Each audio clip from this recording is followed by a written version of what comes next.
VisualPolitik fans, pay close attention, because what we are going to tell you here will not leave you indifferent. For starters, keep this fact in mind. 2/3 of the world's inhabitants live in countries where the fertility rate does not even reach the replacement rate. That is 2.1 births per woman of childbearing age, which is considered to be the rate that allows the maintenance of a stable population over the long term. In fact, in the developed world, only Israel has managed to consistently achieve a birth rate above this figure. And obviously, this is something that has consequences. Check this out. World population growth reaches lowest rate since 1950. In fact, the increase in mortality, the fall in the number of births, and a lower net immigration due to the pandemic meant that during 2020 and 2021, the European population fell by more than 2 million people.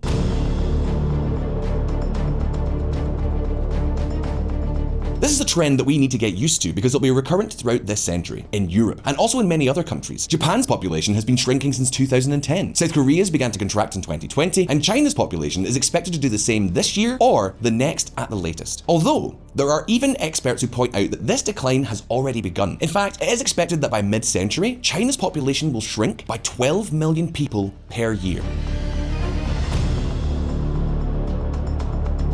What can I say? Much of the world has fewer and fewer young people and many more older people. Now then, wait just a minute though, because this is not the whole story.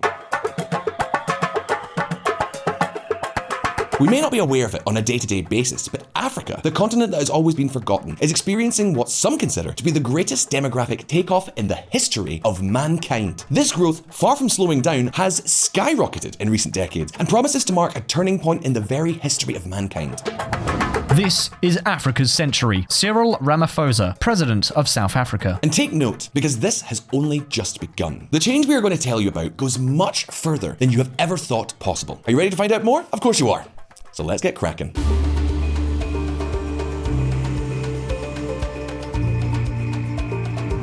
How Africa will change the world.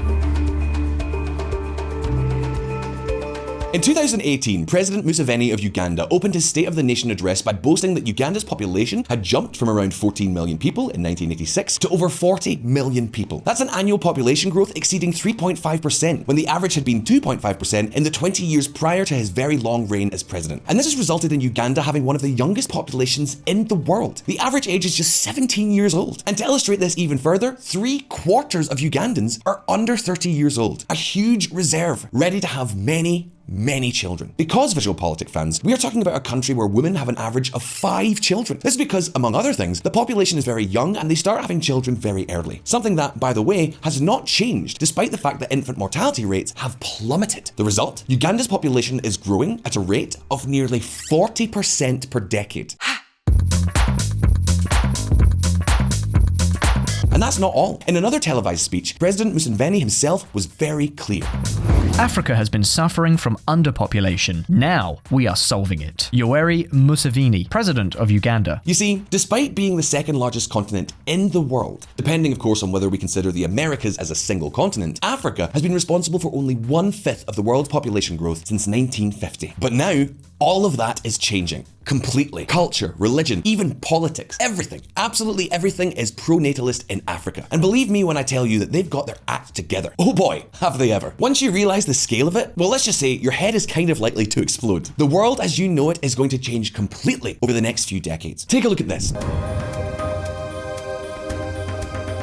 In 1914, Africa's population was estimated at just 124 million people. Today, there are already 1.34 billion Africans. While the population of Asia multiplied between 3 and 4 times, the African population multiplied by 11 times. As a comparison, during the Industrial Revolution, Europe's population barely doubled. We are therefore talking about an unprecedented growth in the entire history of mankind as a species. But that is just the beginning. United Nations estimates suggest that by 2050, the population of Africa will exceed 2.4 billion people. In other words, if in 1980, 1 out of every 10 people in the world were African, by the middle of this century, in just a couple of decades, approximately 1 in 4 people on Earth will be from that continent.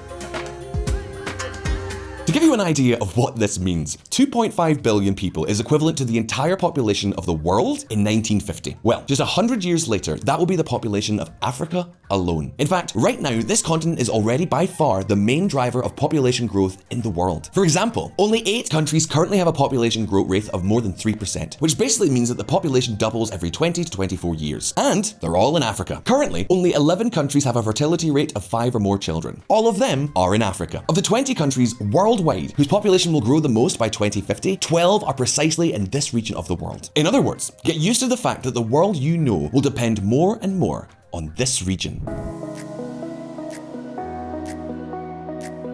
And that is not all. The most incredible thing is that everything indicates that the African population will continue to grow more and more. And by the end of the century, it'll be the only one with the relevant growth rates on the entire planet. In 2050, approximately 40% of all births will take place. Do you know where? Exactly. In 2050, 38 of the 40 countries with the lowest median age in the world will be, you know where. So by the end of the century, then many experts, including the United Nations, point out that Africa's population will account for about 40% of the entire world population. That's 4 out of every 10 inhabitants. More than 4 billion people. And take note, because if this forecast comes true, it would mean that Africa will account for more than 90% of the world's population growth between 2020 and 2100. Can you imagine a world where half of all young people, or almost half of the entire labor force, is African? Obviously, that would completely change the global reality. The forgotten continent would become something like the driver of the entire planet, a young and thriving society in contrast to the aging societies of today's developed countries. And that would change everything. Obviously, talking about the year 2100 is not the same as talking about 2050. Over such a long term, forecasts may not be reached. But if one thing seems to be crystal clear, it is at least 1 out of every 3 people in the world will be from this continent.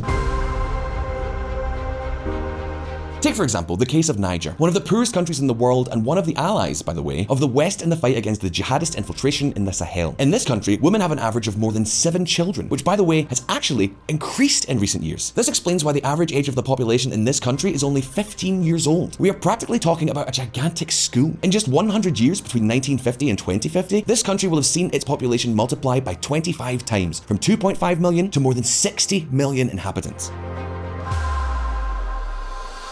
Now, the question that surely crops up for many of you, but can Africa really hold so many people? Well, yes, it can. Despite a 6-fold increase in population since 1950, Africa remains essentially an empty continent. Its population density is about 44 people per square kilometre, less than a third of that of China. And, for example, if we exclude the small island states, only 5 countries, Rwanda, Burundi, Uganda, Nigeria, and Malawi, have a population density close to or above 200 people per square kilometre. And to give you a comparison, South Korea, for example, exceeds 500, and Bangladesh exceeds 1,200. So there's plenty of room. But are these forecasts really reliable? And is this continent not undergoing what is known as the demographic transition, or have the experts not taken this into account? And perhaps the most important question of all, what exactly will all this fierce growth, this fierce demographic revolution mean for the rest of the world? Well, let's find out. The anomaly of the forgotten continent.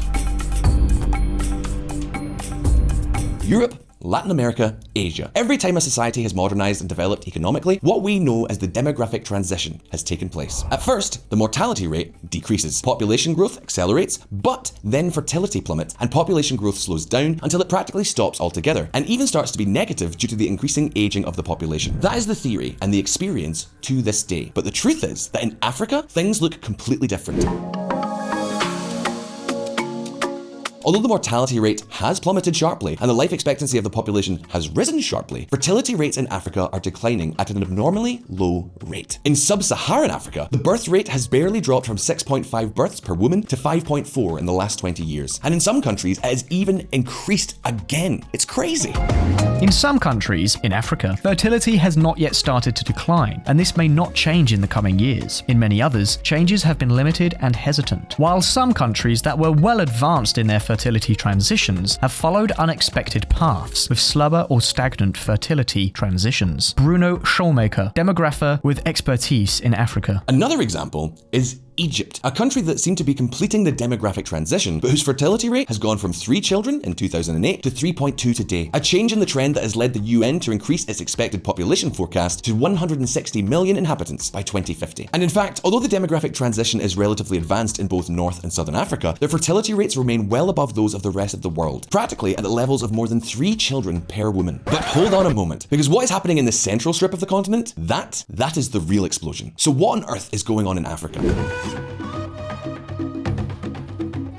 Well, the truth is that it is not clear. What is known is that the culture, governments, and religion are more pro-natal than anywhere else in the world. We know, for example, that surveys tell us that African families generally want to have many children, that they generally start having children very early, and that they use few contraceptives. In Niger, for example, women dream of having 9 to 10 children, and men no less than 13. In the 11 countries with the highest population growth on the continent, the first birth is usually in adolescence. And in Angola, despite the fact that the majority of the population lives in urban areas and has a relatively high GDP per capita, the fertility rate is still 6 children. But okay, now we know all this. The question is, what exactly is this change going to mean? Well, check this out.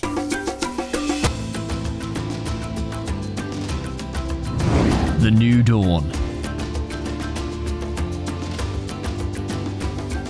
The world is changing so fast that we may not be able to appreciate the changes in full. For example, did you know that in 2020, for the first time since the 19th century, the economies of Asia surpassed in size all those of the rest of the world combined? Well, it's true. And then the wealthier countries, particularly those of old Europe, not only face a demographic stagnation, but also have increasingly aging populations. For example, it is expected that by 2060, the population of the European Union will barely account for 5% of the global population. Not only that, but 30% of the entire European population will be over the age of 65. In other words, the world will be becoming increasingly more Asian and above all, much more African.